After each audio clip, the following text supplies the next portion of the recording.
sometimes I struggle because I have the feeling I can't hear anymore because it's so loud. When you can look on the pitch, it's so different. It's a different view, isn't it? Yeah, it's so different. It's so easy. I can say, yeah, just pass the ball there. And when I'm on the pitch, I'm like, what? There's no space. Yeah. No. You'd be on the sideline. Oh, yeah. So would I. So would you. I was going to Absolutely, it's all about Would me. you, You Anton? would need some new gear to go on the sideline.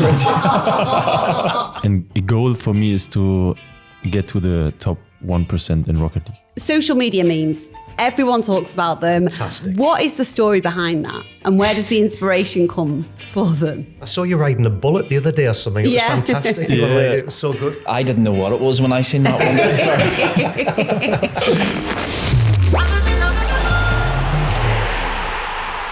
Hello, welcome to the official Leeds United podcast with myself, Emma Jones, Michael Bridges and Stuart Dallas. Now, ordinarily, at this point, lads, I'd ask you how you both are. But obviously, I consider you both friends. I drove in this morning, very excited to see you both. And also, you are two of the most generous people I've ever worked It's with. lovely to hear, Emma. I was actually a little bit late this morning, so I didn't get a chance to stop for a coffee, as I normally would.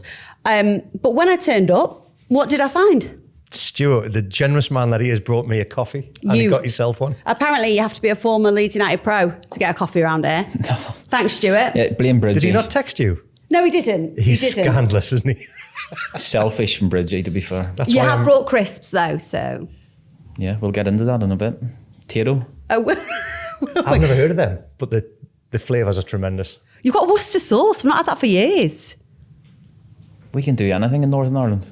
You've disappointed me, Bridgie. That By not knowing what they by are. not knowing, yeah. I apologise. For somebody I'll who give you knows a so verdict. much. I'll give you a verdict out of 10 after we try them all. Okay, well, this is all getting deleted anyway, innit? So, look, every week we get to know a member of the Leeds United squad in more depth, and today it's the turn of Anton Stach. But before we introduce him, we are going to play our game of 2 lies, 1 truth. Are you ready for this, Stuart? Yes. Okay, so I'm going to give you 2 lies, Yeah. 1 truth, and you've got to tell me which you think is correct, okay? First up, I'm in the top 1% of players in the world on Rocket League. Yep. Do you know what that is? Absolutely, I do. What is it? It is a computer game where I think cars play footballs. I do Footballs. Cars play footballs, do they? believe. Cars play football. And you've got to get the ball in the net by using your power boost and all this. And I've learnt this all off my son because he's addicted to this Off game. your son, Bridgie, yeah. Correct, yeah, off my Have son. you ever heard of it? Ish. I mean, I'm not clued in gaming, but I know a little bit. Okay. Next up, I was really good at tennis in my youth. Do you know what tennis is, Emma? I do know what tennis is. They hit balls. Right, good. And finally, I write songs in my spare time. Oh, right, okay. So, which of those do you think is true about Anton Stach? Go to Stewie first, please. Go on. Well, we know he's a gamer. Mm-hmm. Tennis, I believe his dad was a tennis player. Okay. 1% is very... what's the other one? So, I'm in the I'm top not going one- for the songs. I'm ruling that out completely, but... Well, remember we thought Joe Roden was a choir singer. That went... No, you did. No, you did, yeah. I didn't. That went pear shape. I know he loves his gaming, but 1%'s a small number, so I'm going to go really good at tennis when he was younger. Okay, so you think Anton Stach was really good at tennis in his Should have youth? stuck with your first instinct. He's definitely in the top 1% at Rocket League. Why? What makes you so convinced that you know that? Because I love following this man on Instagram. I love all the social media content that is produced. I know he's a gamer. I know that he's got the setup for this kind of achievement. And from speaking to my son, he's definitely in the top 1% at Rocket League. Well, let's find out, shall we? It's Anton Stach. Hi, Anton. Nice to meet you. Watch them fingers. They're good on the keypads. Take a seat, Anton. Thank you for joining us. Thank you for having me. Would you like to reveal the answer? Were you very good at tennis in your youth? Or are you in the top 1% of players in the world on Rocket League? Or if I make some songs, huh? This was the third option. Yeah, I don't think any of us believe no, that. I couldn't do this. I love it now. how you dismissed that Yeah, one. I wasn't having that. I have to say, I was in my youth really good in tennis, but and a goal for me is to get to the top 1% in Rocket League. But are you in the top 1%? No. Oh, Not yet. So I'm right.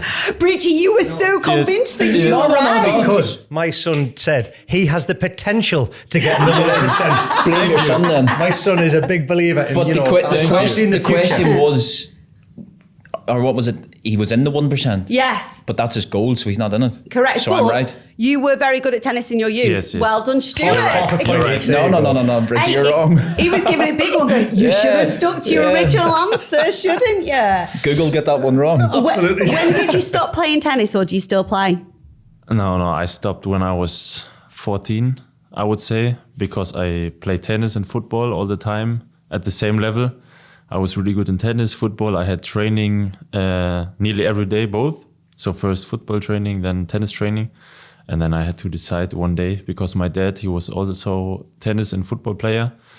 And then he told me, yeah, you have to decide one day, because you can't do both on a really good level till you're old. And then I decided to play football. And it was a hard decision, but I liked the team sport, like the team fact about everything, and I think it was quite good. Do you still play socially tennis? Do you still have a game? I would. Sometimes I want to play. I need to find out who's good in our team. Do you play paddle? Oh, here he goes. I knew that was coming. Paddle plug. Yeah, I played 1 or 2 times, because we had on my former club at Hoffenheim, we had a paddle court on the training ground, and sometimes we played. And I think when you play tennis in your You'll youth, be good at paddle. Yeah, you can play paddle a bit. You can play table tennis, I would badminton. love to see So him when our- absolutely destroy you, because you talk such Yeah. a good Player? game. He talks a good game. No, he wants listen, to be in the top 1% listen, at paddle. No, I'm okay. I'm not bad, but I'm involved in a paddle club opening now in hopefully back end of March.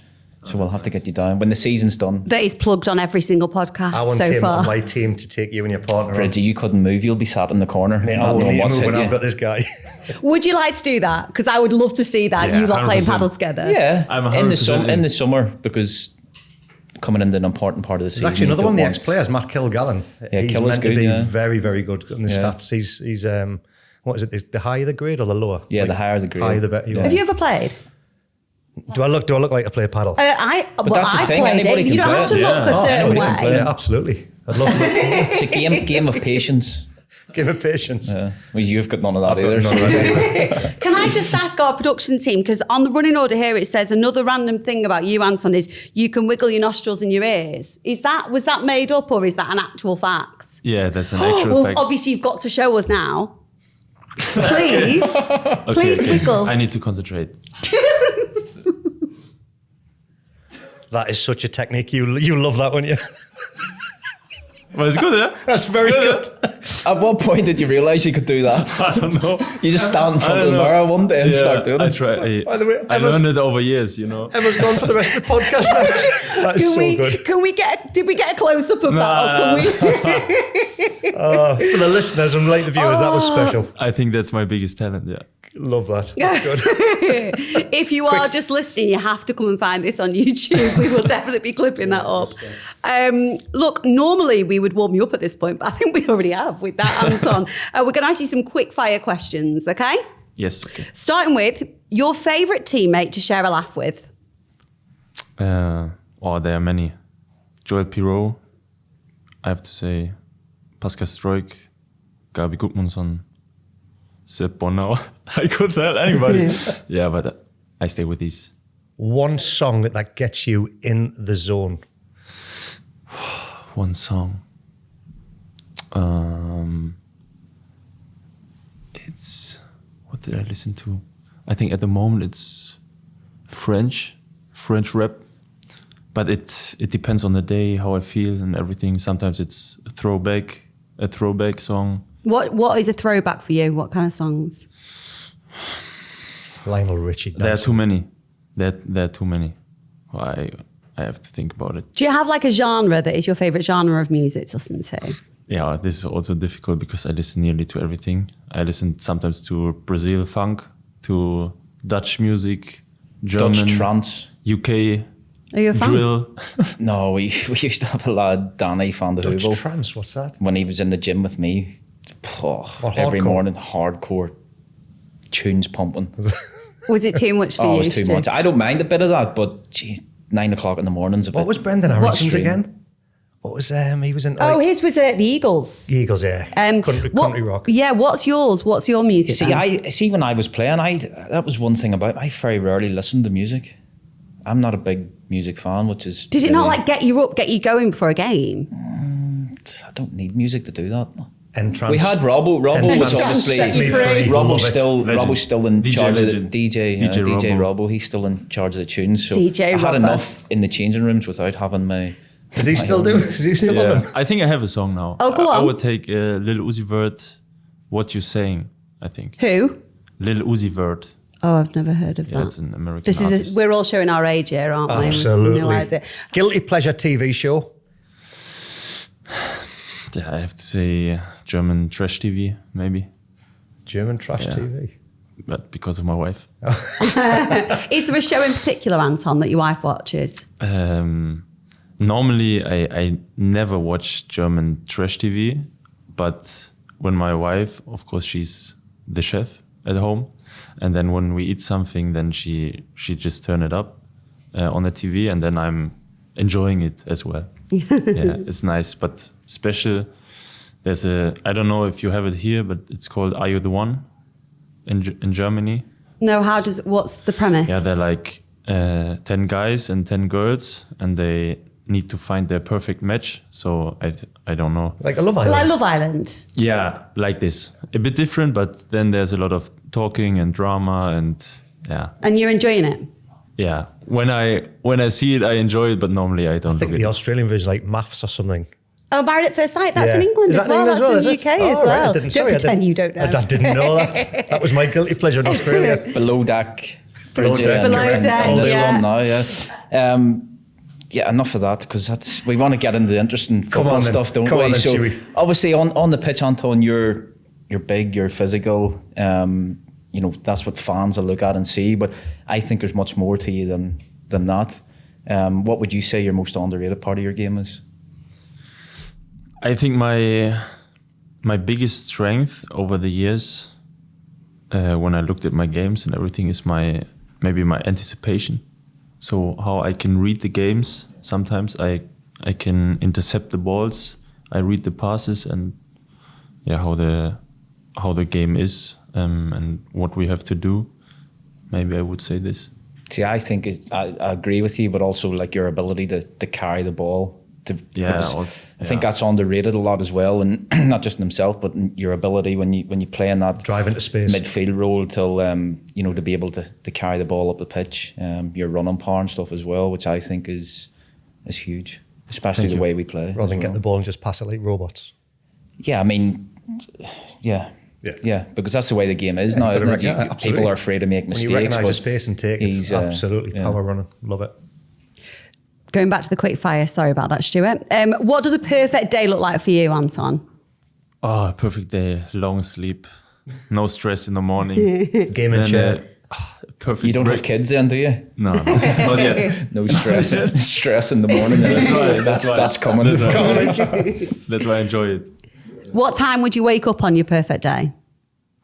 Maybe 10 or 11. What, Rick? Can you sleep in till that time? Yeah. But don't forget he's a gamer, so he's probably up. Oh yeah. What time would you? But I have to say, I think I need an alarm for every hour. So when I would wake up at 12 or 1, then I needed an alarm. So I couldn't. Sleep's a massive part of recovery as well, you know. Yeah.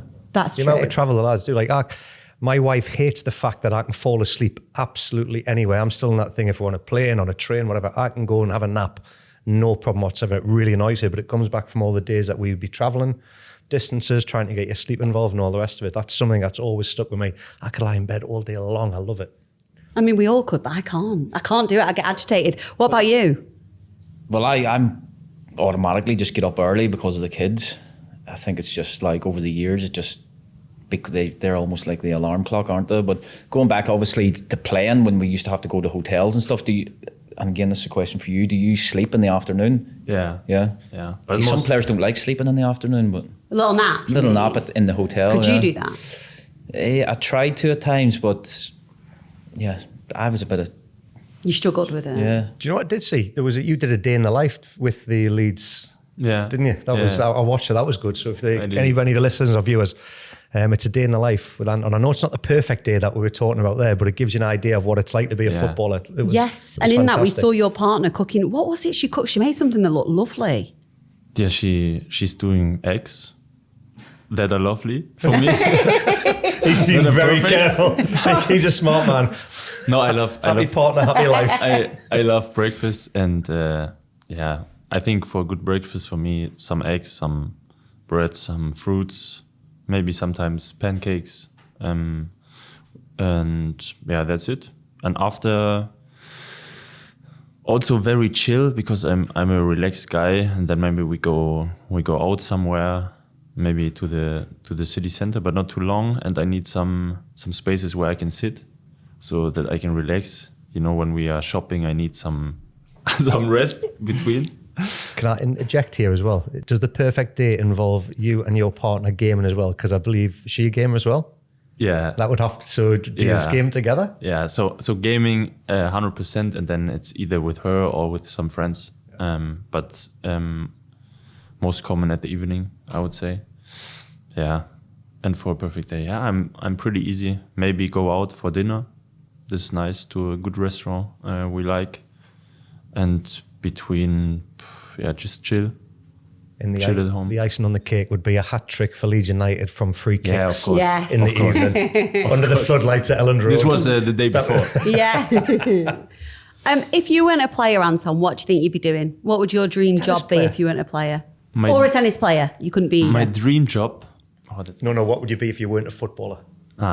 maybe a student. I would say a student, because I studied in Germany for 1.5 years, but I never went to the exams. So How come? sorry. Why didn't you go to the exams? Yeah, because then there was a transfer in the moment, and it was nearly professional football, and I have to say I didn't like the modules I had. It was not the best. It was, I don't know the word in English, like BVL. It's like a... So if you didn't like all that, why would you be a student? No, I would love to be a student Oh, with you'd love to? sports. Okay. Yeah, everything. I did sports and then a different module, Okay. so like the BVL thing. And I I loved the hated sports, it. but I needed something else, you know, because Yeah. I was studying to get a teacher or to become a teacher. And See, a lot of players now, like a lot of kids just focus on football. Like they're not worried about our sports in general. They're not worried about what might happen if they don't. But we all know that percentage-wise of becoming is very So slim. that was my So- plan B. I went back to, I got taken on at the age of 16, so I'd missed out for my birthday.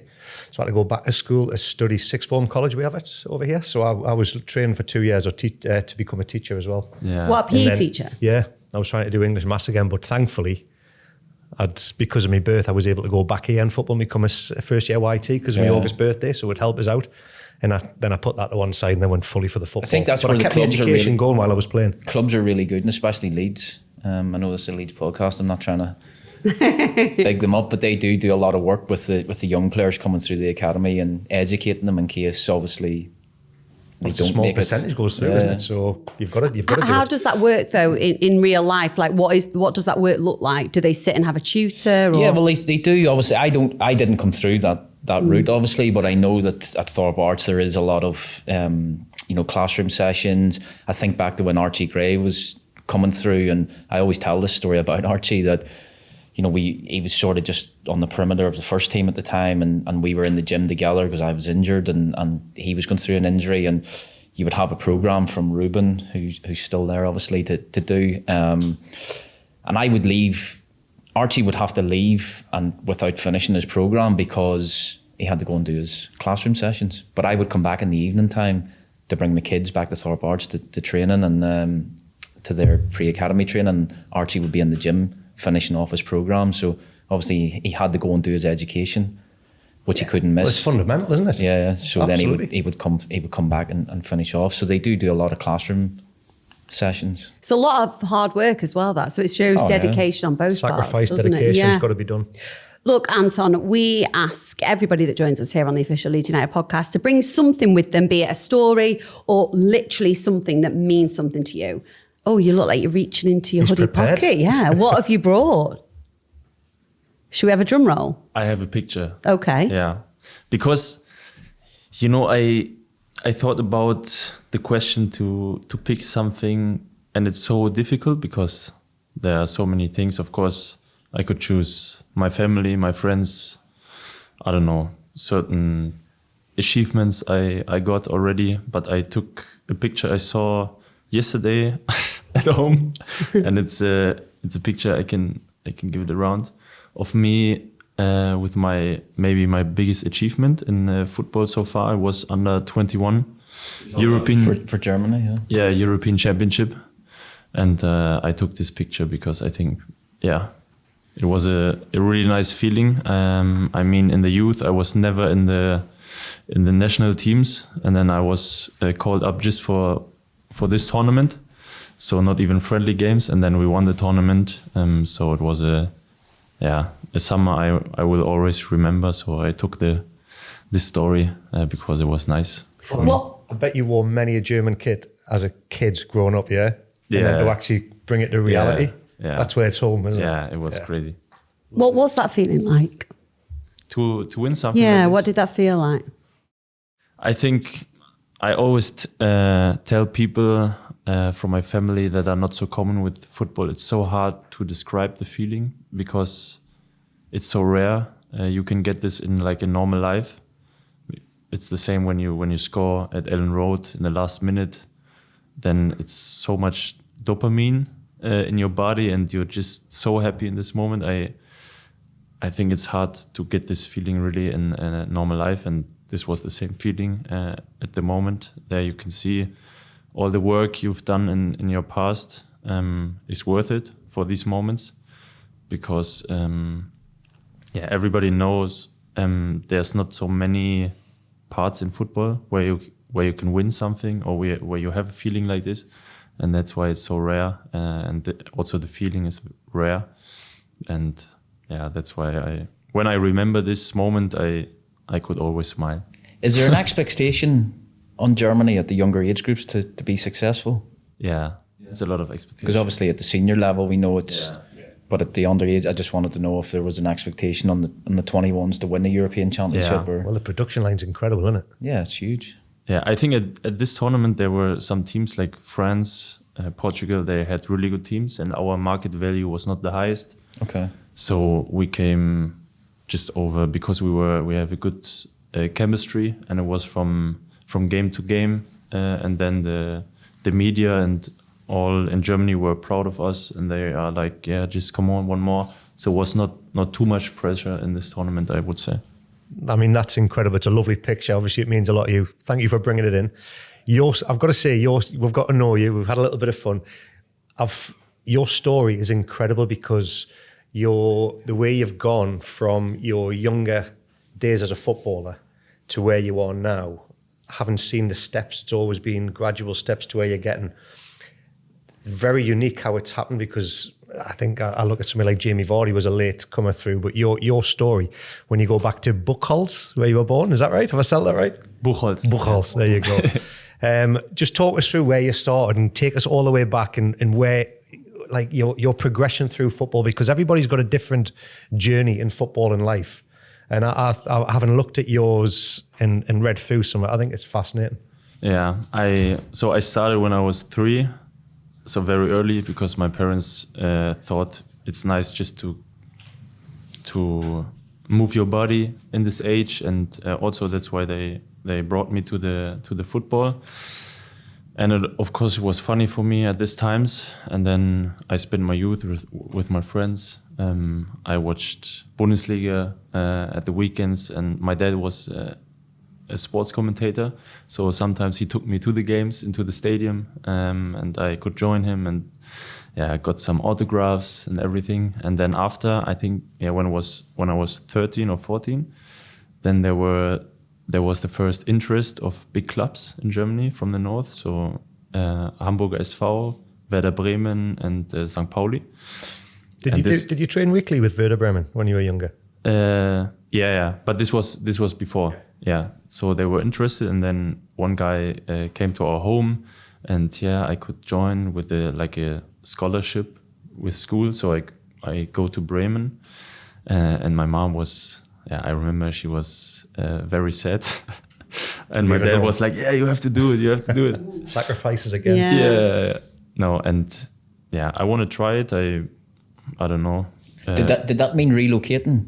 Did you have to move far from your family home? Yes. Okay. Yeah. So this was one of my biggest decisions I had to make. And you just went and lived with a family in, like, they call it digs over here. We call it here. Yeah. So I went to Bremen with 14, and then I was in the youth of Bremen, and I went to school normally, but it was like a partnership school. So when we had sports in school, then we had training at the training ground to improve ourselves. Then I was 3 or 4 years at Bremen. Then I was not good enough anymore when it comes to under 19, I think. So they told me... See, who decided you weren't good enough? This winds me up, you know? Yeah. But you've got to use them people as motivation. I remember John Carver at Newcastle told me the same thing. Scored a hat-trick against him for Sunderland youth team against Newcastle, and loved giving it to him and saying, you were the motivation I used. Yeah. For me, Bremen was like a roller coaster. So the first year I was not even playing, and I was coming from far away. So normally these players have to play all the time because I was very skinny and small. Nobody can believe it, but I was one of the smallest in my team. Brendan Aronson talked about the same thing, didn't he? Very similar scenario. Yeah, no, but you can't imagine Anton ever being No. No, I really was. And then the next year I was captain. I was playing.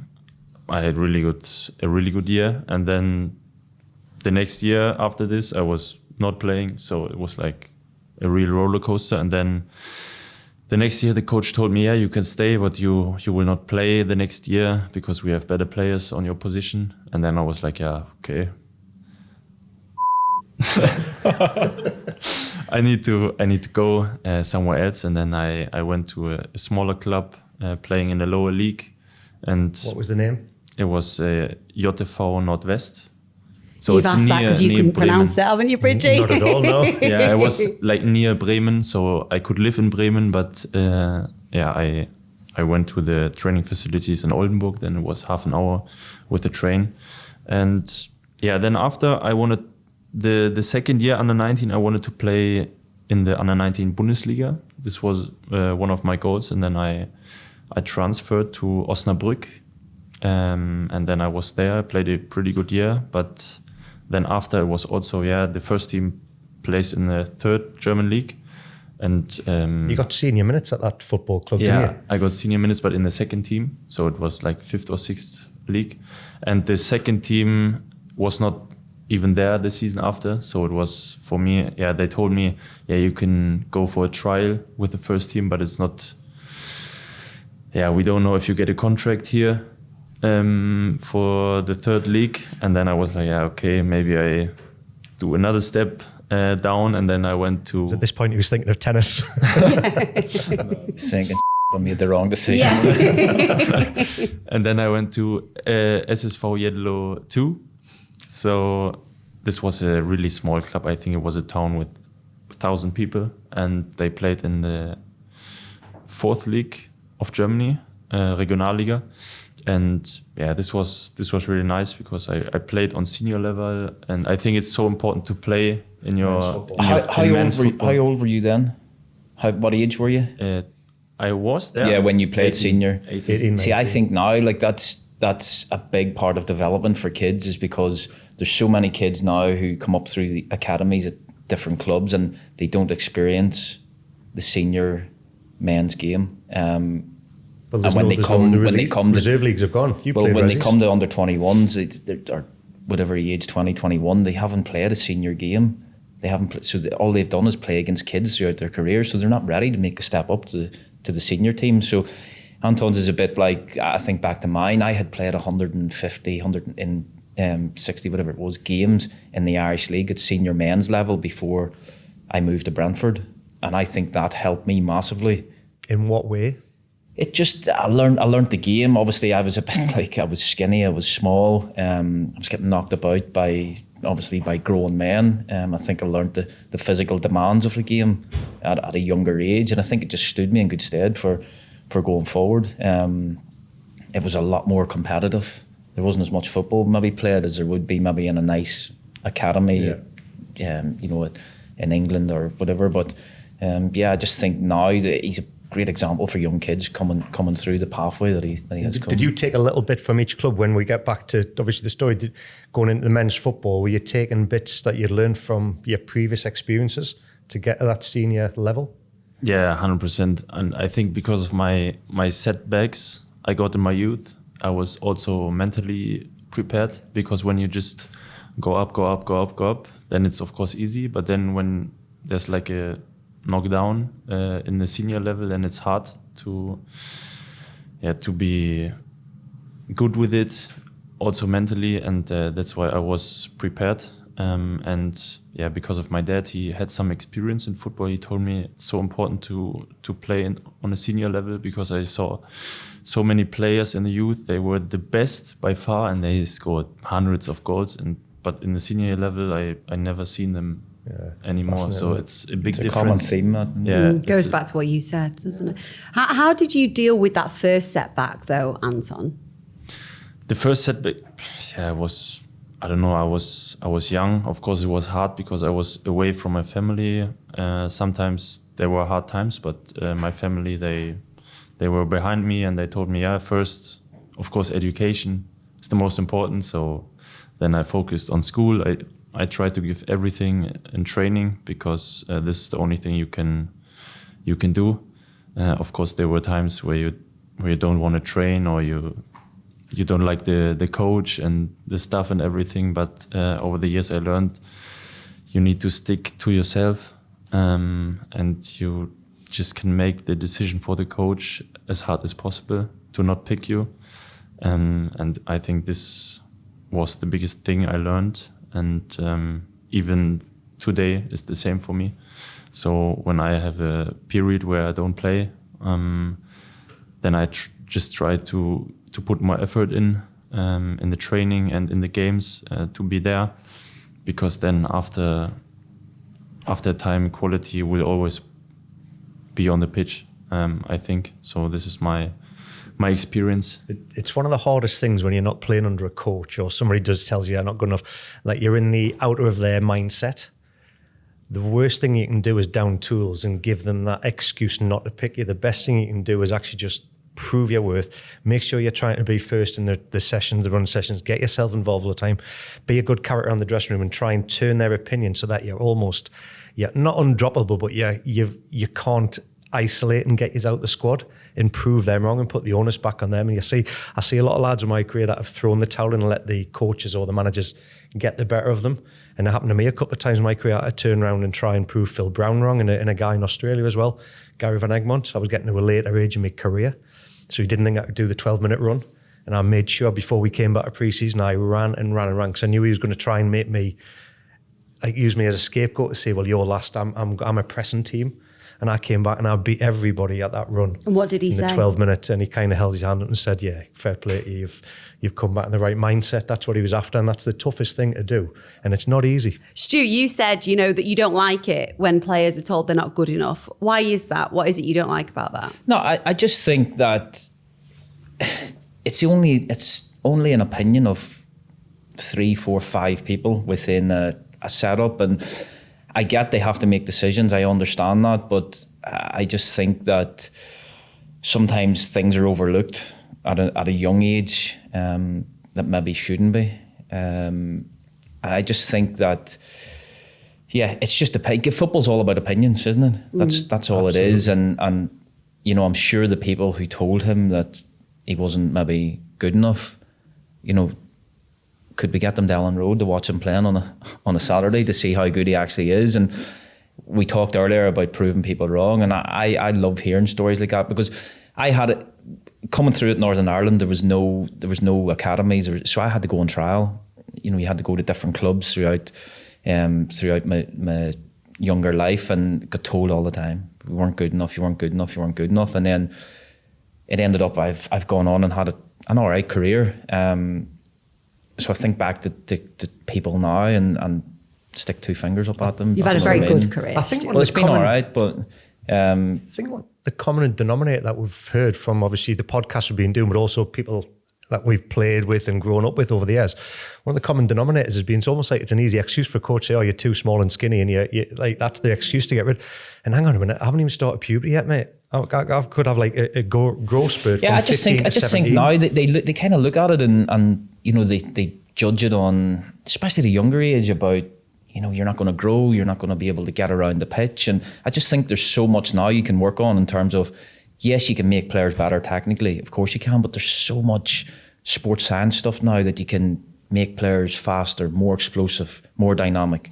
And I just think that getting rid of players at a younger age because they maybe aren't powerful or can't run, I just think it's a bit... But I understand football clubs, it's a revolving door all the time and they have decisions to make. I get it, but I just love hearing stories of people who've been rejected at a younger age go on to make it. Sorry, because again, like Anton, he's saying, he played with a lot of players at a younger age who they were probably, with his own admission, better than what he was, but they all filtered out of the game. And I was very much the same. A lot of players I played with at a younger age, I could count on one hand how many went on to have a successful professional career in the game. So and I was rejected at a younger age, so yeah, but just also, great to hear. We're sat here with two former pros and a professional footballer, and you all said, you know, you overcame that adversity. Yeah. But how many didn't? I think that's what we need to remember as well. I'm sat with three people who've, you know, one still got a great career, and you two are stuck with me on the podcast. And that's where clubs can be better in terms of giving people a platform and helping them, i.e. education, so that they can be in a pre-academy from their 3, 4, 5 years of age, right up till they're 16 or whatever it is, and then get rejected and have nothing. So that's where clubs can be a lot better, and Leeds are brilliant at that in terms of what they give kids. Have you found that here at Leeds with your, we'll get on to Leeds now, Anton, shall we? You know, your move to Leeds, did you find that immediately, you know, you were very accepted and very well looked after here? Yeah, 100%. I think even from the first days, of course, was also a bit easier because I came in Germany to the training camp, so it was not too far away, and I came with my wife and everything. And yeah, everybody of the club was so helpful and they were so welcoming to me. They helped me with everything, because I think it's not easy when you come to a different country. It's not in the not in Europe anymore, and yeah, all the paper stuff and everything, and everybody was like, yeah, when you need something, just call us. And this was a really good feeling, because I had the feeling that they really care about me, or that I settle in, and I think that's why I felt like home so fast here. How did the move come about? When did you hear about it, or when did it start building momentum, and how excited were you by the prospect? 2 or 3 weeks before the transfer happened was the first interest, and then we were discussing, because we had not a good season at Hoffenheim, and what's the next right step for my career or for me, and it was always a dream to play in the Premier League. And then what a really big point for me was also, you never know what happens in football, you know, with injuries, or I don't know, you don't play really good the next season, and you never know if this transfer could happen again. And I'm a guy, I want to try out things in my career or in my life especially, and I don't want to be like, after my career, why I never went to the Premier League, why I never did this. And you know, it can happen that you can't do it at the Premier League, so you say after half a year, okay, I'm not good enough, but at least I want to try it. And this was a big point. And I talked to the staff, to the coach, to everybody, and then of course the excitement was growing really fast. And me and my agent and my family, we had a really good feeling about this.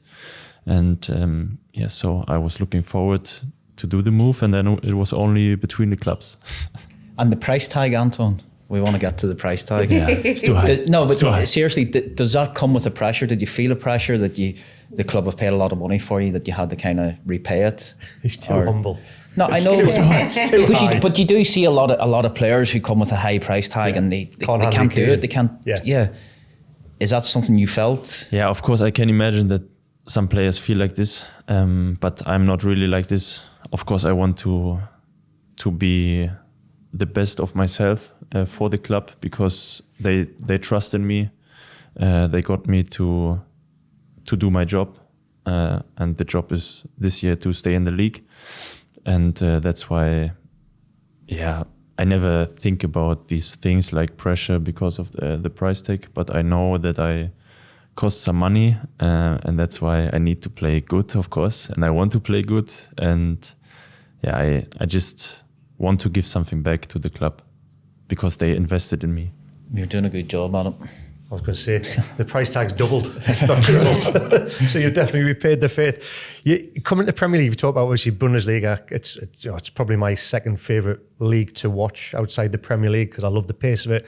I love the tactical side, and I think that's why there's so many fantastic players and managers have come through the system in Germany.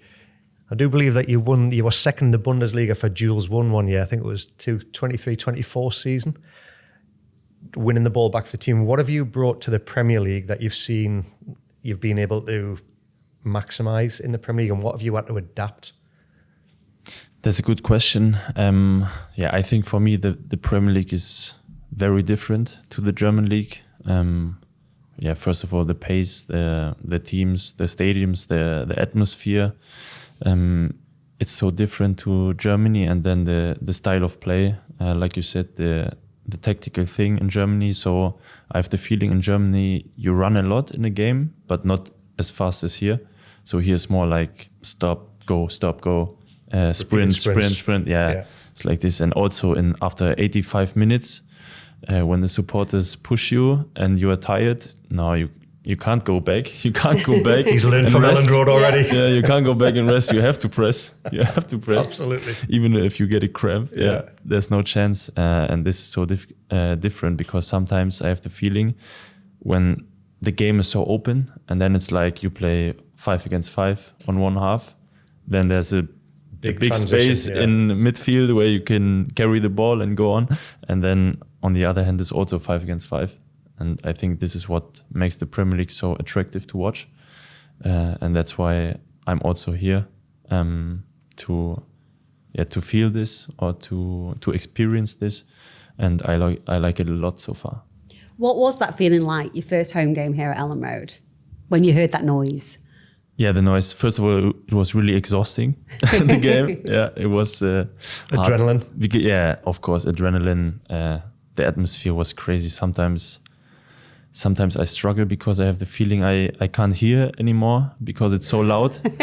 And yeah, but the crowd is amazing. Even after the first goal, so it was a perfect start. We won 1-0, had a really good game, and the crowd was it was like a real football crowd, how it should be. It's not like some people come to a stadium and because they like football and they want to make a vlog or something. I don't know. Elland Road's different though, isn't it? Yeah. It's kind of like an old school stadium, like a throwback, isn't it? The atmosphere is incredible, but we've missed the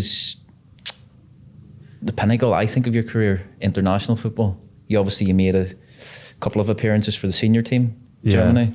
Is that something you're aiming for this year again, to get back into that setup? It's a World Cup year, isn't it? 100%. Yeah. I want to go to the World Cup. Yeah, 100%. Because I've been out. Where was I? I was out in Germany, obviously watching Northern Ireland against Germany. Last what month are we? February. We're in February. September, October, November, when them internationals were. And I was watching the German side, and they flattered to deceive a little bit, and I was thinking that, you're more than capable of playing in that team, and obviously the World Cup coming up, you're playing well in what we all call the best league in the world. Yeah. So there's no reason why you can't. Probably the can't. beers that you had, that you were a little bit jaded at what you were watching. I thought Northern Ireland were brilliant that night. So, but no, I was working, Bridgie. But yeah, I just think there's no reason why you can't, or why you can't get back into that team. how good would it be to play for Germany in a the World Cup? motivation's Yeah. there for that. There's no doubt about it. Yeah. Yeah, 100%. And that's why I try to. You ask for adaptation, and I adapt some things here, like with my sleep, with food and everything, because I have the feeling you have to get like the 1 or 2 or 3% out of yourself for this league here, because it's so tough to play in it. All the duels, everybody's strong, fast, and yeah, that's what you need when you want to compete. And 100% it's a goal, a big dream to compete in the World Cup, and that's why I have it in my head, and I want to improve every day to play better, to make good performances, and as I say, to make it as hard as possible for the coach to not come around me. And I have some time left, and I want to use it. Well, if you keep doing the free kicks, like I've got to. I mean, that was the moment that you realised you'd arrived. It's something that I was never able to get good at. Set plays, I couldn't. I was good finisher, but set dead balls. I had a guy called Ian Hart, left foot wand. He was superb. He scored free kicks for fun. Talk us through where that was. That something you've developed from a young age, your technique in the free kicks and set plays, or it's something that again you've just grown to practice and get better at. Yeah, that's why. Because when I was younger in the youth, I was always, like I said, small and skinny, and then I was more like a 10 or a winger nearly. That's why I was more a creative player, and I also took the set pieces, penalties, and everything, and that's why I practiced them a lot, always after training.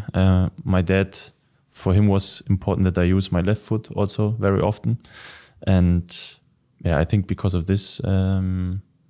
I'm pretty good in this, in the set pieces and taking. Oh, you're not bad. I was thinking when I first seen you taking a set piece, I was thinking, why is this 6 foot whatever guy taking set pieces and not in the box? Looks so unorthox. Yeah, but that you one you prove hit. why. What was that feeling like?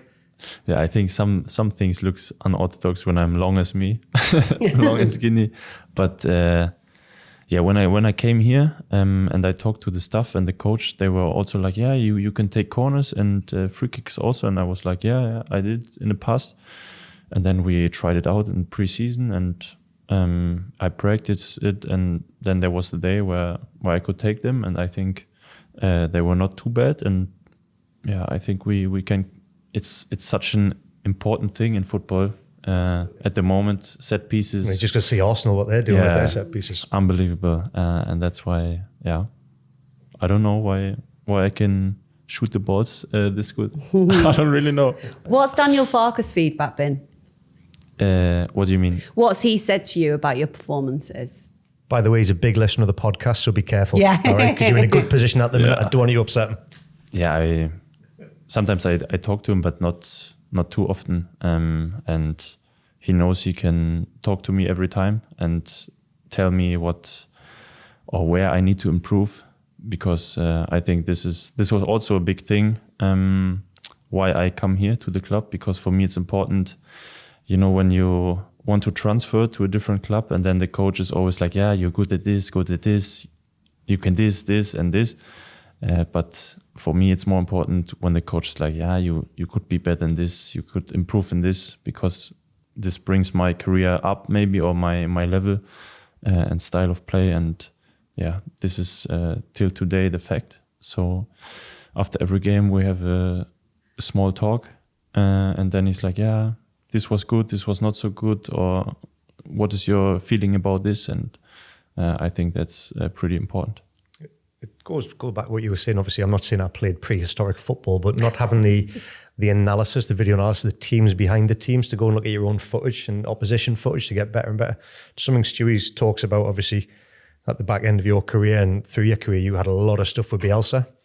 Is that something you also tap into, obviously through Germany? I know it's huge when you're playing the Bundesliga with the stats and the packs and in footage. Is that another thing that you use to your advantage to get your obviously profile up, but also to see the opposition who you're playing against, and how important is it? Yeah, I think it's very important. I'm not a big fan of stats. I'm just more, and we have always, before game, we have scenes from from the players we play against. But I think I'm more a player. I look on myself, so I'm never watching the videos. I have to say, because I know the players because I watch football and Premier League, but I try just to focus on myself, and this is important for me to get a good performance. And when I'm on my best, then it's hard for the player from the other team to get around with me, and let them worry about you. Hopefully, but I think like the analysts and is so important also with tactics, because there are so many tactical changes during the game and even I don't know after a game, and you have always a different opinion, because when I watched the game, when was it, Fulham, when I was in the stands, and when you can look on the pitch, it's so different. It's a different view, isn't it? Yeah, it's so different. It's so easy. I can say, just pass the ball there. And when I'm on the pitch, I'm like, what? There's no space. No. Sometimes it looks slow. Do you know, like when you're in the stand and you can hear fans, like I obviously watch every week, and you can hear fans groaning and moaning that he didn't pass it there. But when you're on the pitch, it's not like that. It feels like it's 100 miles an hour, doesn't it? Yeah. But again, when you're sitting up there, it's almost like watching a tactic board from above. It Yeah, looks it's so just- simple and easy, doesn't it? And that's probably Loads of something. space Do you know there. what? That's probably something I wish I had done more of throughout my career. Certain towards the end, I did do a lot of it under Marcelo, but seeing it from a different point of view, like a widescreen. Obviously, working in the media now, you have the benefit of maybe watching a game on a widescreen and seeing the whole pitch. And Still surprised me, Stu, it's why amazing. managers don't go and sit in the stand. Sam Allardyce used to do it back in the day, if you remember, with the earpiece down, because you get that view. Well, they usually do now have somebody I know, sat but up it's there. having don't that they? trust in your supporting role Yeah. of your technical staff that are in the stand to understand and still have the vision that you've got in your head of what they want to see, your patterns of play. I still think I would prefer to be at a vantage point if I was coaching rather than sideline. Yeah, but then managers like to be. Some managers like a spotlight, don't they? Absolutely. Like being down there giving out you'd be on the sideline. I'd be Oh, on the yeah. stand. So would I. No So would chance. you. I was gonna Absolutely, say. it's all about You would, Would me. need you, some, you Anton? would need some new gear to go on the sideline. I'll give you that. He's right. I've had a right go today. Yeah, go on. We need to get on to this. Yeah, go on. Yes, we do, because I'm conscious of time, Yeah. Anton. Okay. Social media memes. Everyone talks about them. Fantastic. Everyone's boggled by them, me included. I love them, but I'm clueless whenever I see them. What is the story behind that? And where does the inspiration come for them? I saw you riding a bullet the other day or something. It was Yeah. fantastic. It was so good. I didn't know what it was when I seen that one. you know, sometimes, everybody's like, what's the story behind this? And sometimes it's just like, we just do random things because we like it. So me and my wife, of course, and So is there a media team behind that, or is it just literally you and your wife? it's just doing it? us. It's That's just so us. clever, man. Yeah. So do you be bothered that you sort of can open yourself up to criticism? Because if you have if you're like,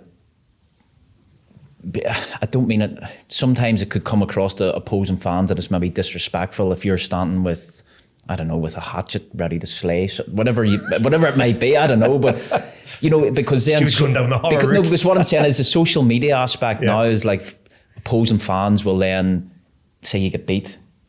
They all just jump on it then. But if he's used to online gaming, he's thick-skinned. I'm sure you'd be able to brush all the comments away and just focus on you. Yeah, that's why I think we started it 2 or 3 years ago when I was at Hoffenheim, and we just found it funny because my my wife, she was really good with graphics, and then one day we had the feeling, because every time I saw my friends, the players, and it's every time the same. Yeah, good. We played good. 3 points. Yes, nice.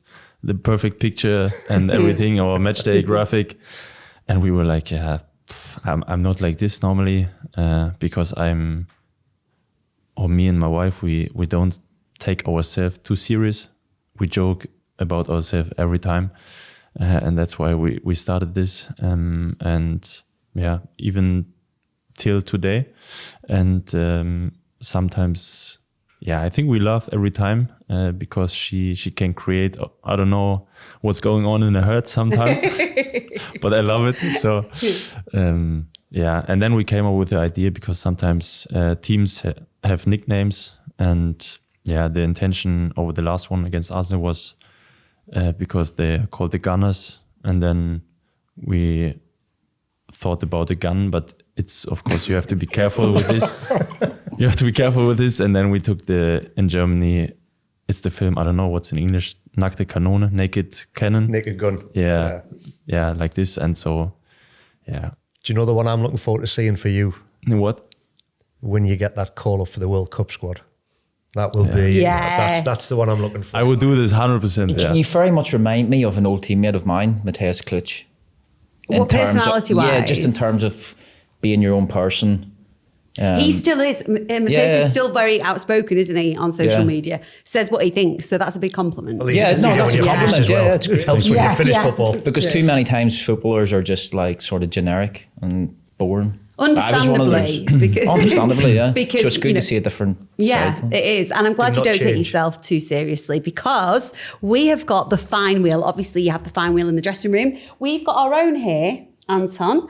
We would like you to give it a spin, please. I have to let's pay? see. Pardon? Do I have to pay after? No. You can if you want. I'm always up for a few quid in my hand. So let's see. Needs a good, okay. and we'll let you see what happens on it, right? Oh, we've asked you we've already that. asked that. Spin again. Spin again. Spin again. Spin again. But I have a different drop, maybe. No, spin again. I want a better one than that. She's the boss. Okay. Oh, your favourite accent. That's a good one. Favorite accent?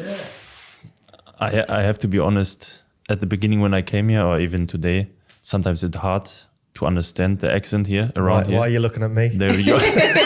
No. I was just looking. Jody Shaw and man. No, and then it's hard when people speak fast, and then you are like, "Excuse me," and then they do it again, and then you are like, "Sorry," and then after the third time, I'm just like, yes. Laugh politely. Yeah, but the hardest accent. Well, the accent you like the most, which is your favourite? Easier. I like the. Just for me, there's like a usual UK accent, or like the UK English. I like it. I have to say. Yeah, but is that like a London accent, a Southern or Northern, or? I only know. Yeah, for me it's Yorkshire. I don't know. Oh, Yorkshire. He will not like my accent because I'm so hard to understand. I don't think you are. Is Bridgie hard to understand? No. Like this is totally fine. What about Stuart? Also fine. It's fine. What about me? Very hard. Yeah, when you all speak Well, slowly. he hasn't asked us to repeat a question. So When you Naturally. Yeah, this is because my ears were. You don't have to be polite. But thank you. He's going to start twitching his nose and his ears. Yeah. Oh, before we wrap it up, can we just get you to do the nose wiggle and the ear wiggle one more time? He's already done it. He's already Please. He's going to do it. Go on. 3, 2, 1, go. I'm going to try it. No, but you have to try it also. Okay. Talk us through it, how we do it. So this is the nose thing. I'm doing it. Perfect. And then the ear. that's your eyebrow. Brinzy, you look like you've been out the nightclub in the Memphis. My face is too wrinkly and battered to move anything. I need Botox or something. Anton Stach, you have been an absolute joy. Thank you so much for joining us on the official Leeds United podcast. You were brilliant. Thank you. Love your work. Thank you. Never change. Really good. Never changing. Good luck for the World Cup. Thank you so much. Thank you.